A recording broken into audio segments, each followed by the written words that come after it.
President Donald ട്രംപും Israel പ്രധാനമന്ത്രി Benjamin നെതന്യാഹുവും തമ്മിലുള്ള കൂടിക്കാഴ്ച ജൂലൈ 7-ന് വൈറ്റ് ഹൌസിൽ നടക്കും. ഗാസയിലെ വെടിനിർത്തൽ, ഹമാസുമായുള്ള ബന്ദി കൈമാറ്റ ഉടമ്പടി എന്നിവ സംബന്ധിച്ച് ട്രംപ് ആവശ്യങ്ങൾ ഉന്നയിച്ചിട്ടുള്ള സാഹചര്യത്തിൽ ഈ കൂടിക്കാഴ്ചയ്ക്ക് ഏറെ രാഷ്ട്രീയ പ്രാധാന്യം തന്നെയുണ്ട്.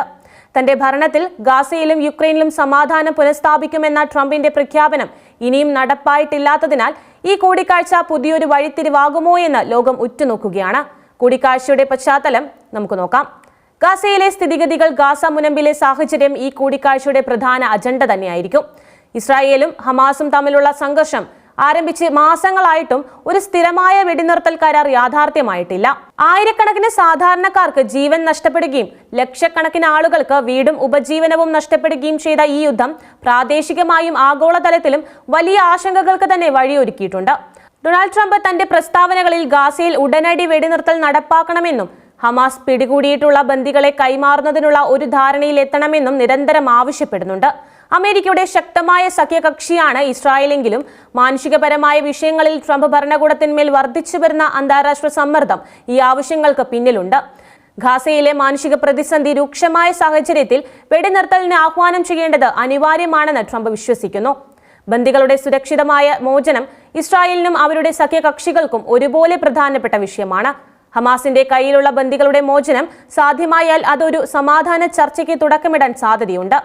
കൂടാതെ UN ഏജൻസികളും മറ്റ് അന്താരാഷ്ട്ര സംഘടനകളും ഗാസയിലെ മാനുഷിക സാഹചര്യങ്ങൾ മെച്ചപ്പെടുത്തുന്നതിനും കൂടുതൽ സഹായം എത്തിക്കുന്നതിനും ഇസ്രായേലിന് മേൽ സമ്മർദ്ദം ചെലുത്തുന്നുണ്ട്. ഈ സമ്മർദ്ദങ്ങളും കൂടിക്കാഴ്ചയിൽ പ്രതിഫലിച്ചേക്കാം. നെതന്യാഹു ഈ വിഷയങ്ങളിൽ ട്രംപിന് എന്ത് ഉറപ്പ് നൽകുമെന്നതും ശ്രദ്ധേയമാണ്. ഇസ്രായേലിന്റെ സുരക്ഷാ താൽപര്യങ്ങൾ സംരക്ഷിച്ചുകൊണ്ട് തന്നെ ഒരു വെടിനിർത്തലിന് സമ്മർദ്ദം ചെലുത്തുന്നത് നെതന്യാഹുവിനെ സംബന്ധിച്ചിടത്തോളം വലിയ വെല്ലുവിളിയാണ്. യുക്രൈൻ സംഘർഷത്തിലെ ട്രംപിന്റെ നിലപാട് ഗാസയിലെ സാഹചര്യം പോലെ തന്നെ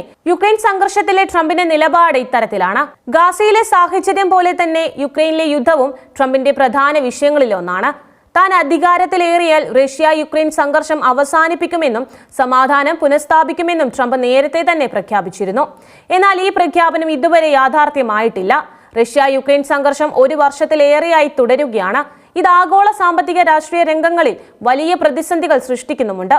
വൈറ്റ് ഹൌസിൽ നടത്തിയ വാർത്താ സമ്മേളനത്തിൽ റഷ്യ യുക്രൈൻ സംഘർഷം അവസാനിപ്പിക്കാനുള്ള ശ്രമങ്ങളിലാണ് താനെന്ന് ട്രംപ് ആവർത്തിച്ചു വ്യക്തമാക്കിയിരുന്നു.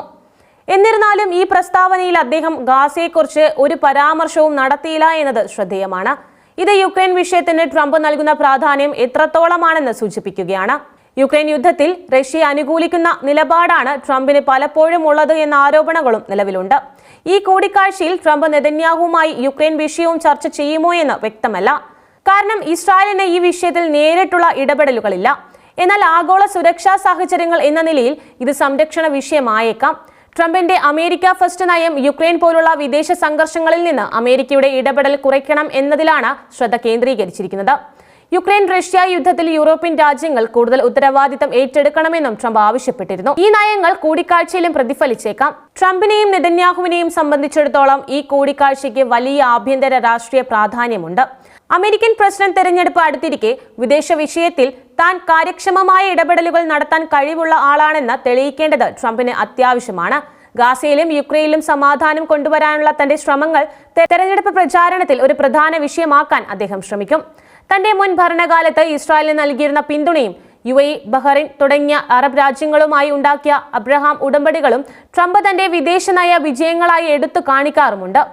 ഈ കൂടിക്കാഴ്ചയിലൂടെ പശ്ചിമേഷ്യൻ സമാധാന പ്രക്രിയയിൽ താൻ ഇപ്പോഴും സജീവമാണെന്ന് ജനങ്ങളെ ബോധ്യപ്പെടുത്താൻ അദ്ദേഹം ശ്രമിച്ചേക്കാം. ഇസ്രായേലിൽ നെതന്യാഹു നേരിടുന്ന ആഭ്യന്തര സമ്മർദ്ദങ്ങളും വളരെ വലുതാണ്.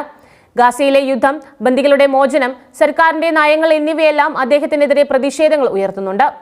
അമേരിക്കയുടെ പിന്തുണ ഇസ്രായേലിന് നിർണായകമാണ്. ട്രംപുമായുള്ള കൂടിക്കാഴ്ച നെതന്യാഹുവിന് ഒരു ആശ്വാസമായേക്കാം. ഇത് താൻ ഇപ്പോഴും അന്താരാഷ്ട്ര തലത്തിൽ അംഗീകരിക്കപ്പെടുന്ന ഒരു നേതാവാണെന്ന് തന്റെ നാട്ടിലെ ജനങ്ങളെ ബോധ്യപ്പെടുത്താൻ സഹായിക്കും. കൂടാതെ ഗാസയിലെ സൈനിക നടപടികൾക്ക് അമേരിക്കയുടെ പൂർണ്ണ പിന്തുണ ഉറപ്പാക്കാനും നെതന്യാഹു ഈ അവസരം ഉപയോഗിച്ചേക്കാം. ഈ കൂടിക്കാഴ്ചയ്ക്ക് പ്രാദേശികവും ആഗോളവുമായ തലങ്ങളിൽ വിവിധ പ്രത്യാഘാതങ്ങൾ ഉണ്ടാക്കാൻ സാധ്യതയുണ്ട്. ട്രംപിന്റെ ശക്തമായ സമ്മർദ്ദം ഒരുപക്ഷെ ഗാസയിൽ വെടിനിർത്തലിലും ബന്ദികളുടെ കൈമാറ്റത്തിനും വഴിയൊരുക്കിയേക്കാം. എന്നാൽ ഇസ്രായേലിന്റെ സുരക്ഷാ ആശങ്കകളും ഹമാസിന്റെ നിലപാടുകളും ഇതിന് ഒരു വെല്ലുവിളിയായി തന്നെ തുടരും. ട്രംപിന്റെ ഭരണത്തിലേക്കുള്ള സാധ്യത മുന്നിൽ കണ്ട് പശ്ചിമേഷ്യൻ നയങ്ങളിൽ ഒരു മാറ്റത്തിന് സാധ്യതയുണ്ടോ എന്നതും ഈ കൂടിക്കാഴ്ചയിലൂടെ വ്യക്തമാകും. ഇസ്രായേലുമായുള്ള ബന്ധം ശക്തിപ്പെടുത്തുന്നതിനോടൊപ്പം തന്നെ അറബ് ലോകവുമായി ഒരു സമാധാനപരമായ സഹവർത്തിത്വത്തിനും ട്രംപ് പ്രാധാന്യം നൽകിയേക്കാം. യുക്രൈൻ വിഷയത്തിൽ ട്രംപ് റഷ്യയുമായി നേരിട്ടുള്ള ചർച്ചകൾക്ക് ഒരുങ്ങുകയാണെങ്കിൽ ഈ കൂടിക്കാഴ്ച അതിനൊരു സൂചന നൽകിയേക്കാം. എന്നാൽ ഇസ്രായേൽ ഈ വിഷയത്തിൽ വലിയ സ്വാധീനം ചെലുത്തുന്ന ഒരു കക്ഷിയല്ലാത്തതിനാൽ ഈ കൂടിക്കാഴ്ചയിൽ യുക്രൈൻ കാര്യമായ വിഷയമാവില്ല. ഈ കൂടിക്കാഴ്ച ആഗോള രാഷ്ട്രീയത്തിൽ ഒരു ചലനം സൃഷ്ടിക്കാൻ തന്നെ സാധ്യതയുണ്ട്. പ്രത്യേകിച്ച് അമേരിക്കയുടെയും ഇസ്രായേലിന്റെയും സഖ്യകക്ഷികൾ ഈ കൂടിക്കാഴ്ചയെ വളരെ സൂക്ഷ്മമായി തന്നെ നിരീക്ഷിക്കും. ഈ കൂടിക്കാഴ്ച പലസ്തീൻ വിഷയത്തിൽ എന്ത് നിലപാടാണ് സ്വീകരിക്കുക എന്നതും പ്രധാനമാണ്. ട്രംപിന്റെ മുൻ ഭരണകാലത്ത് പലസ്തീൻ ജനതയെ പ്രകോപിപ്പിക്കുന്ന നിലപാടുകളാണ് അദ്ദേഹം സ്വീകരിച്ചത്. എന്നാൽ നിലവിലെ സാഹചര്യത്തിൽ ഒരു വെടിനിർത്തലിന് മുൻഗണന നൽകുന്നത് പലസ്തീൻ ജനതയ്ക്ക് ഒരു ആശ്വാസമായേക്കാം. സമാധാനപരമായ ഒരു പരിഹാരം കണ്ടെത്താൻ ശ്രമിക്കുന്നതിനിടയിലും ട്രംപിനും നെതന്യാഹുവിനും നിരവധി വെല്ലുവിളികൾ നേരിടേണ്ടി വരും. ഗാസയിലെ യുദ്ധം ഒരു സങ്കീർണമായ പ്രശ്നം തന്നെയാണ്. ഹമാസിന്റെ രാഷ്ട്രീയ നിലപാടുകളും ഇസ്രായേലിന്റെ സുരക്ഷാ ആശങ്കകളും പലസ്തീൻ ജനതയുടെ അവകാശങ്ങളും എല്ലാം കണക്കിലെടുത്തുകൊണ്ട് ഒരു പരിഹാരം കണ്ടെത്തേണ്ടത് ആവശ്യമാണ്. റഷ്യ യുക്രൈൻ സംഘർഷത്തിലും സമാനമായ വെല്ലുവിളികൾ തന്നെയുണ്ട്. റഷ്യയുടെ താൽപര്യങ്ങളും യുക്രൈന്റെ പരമാധികാരവും തമ്മിൽ ഒരു സന്തുലിതാവസ്ഥ കണ്ടെത്തേണ്ടത് അനിവാര്യമാണ്. ഈ കൂടിക്കാഴ്ച ഒരു പുതിയ യുഗത്തിലേക്ക് ലോകത്തെ നയിക്കുമോ അതോ പതിവ് നയതന്ത്ര ചർച്ചകളിൽ ഒതുങ്ങുമോ എന്ന് കാത്തിരുന്ന് കാണേണ്ടതാണ്. എന്നിരുന്നാലും ഈ രണ്ട് പ്രമുഖ നേതാക്കൾ കൂടിക്കാഴ്ച നടത്തുന്നത് തന്നെ സമാധാനപരമായ ഒരു പരിഹാരത്തിനുള്ള ശ്രമങ്ങൾ സജീവമാണ് എന്നതിന്റെ സൂചനയാണ്.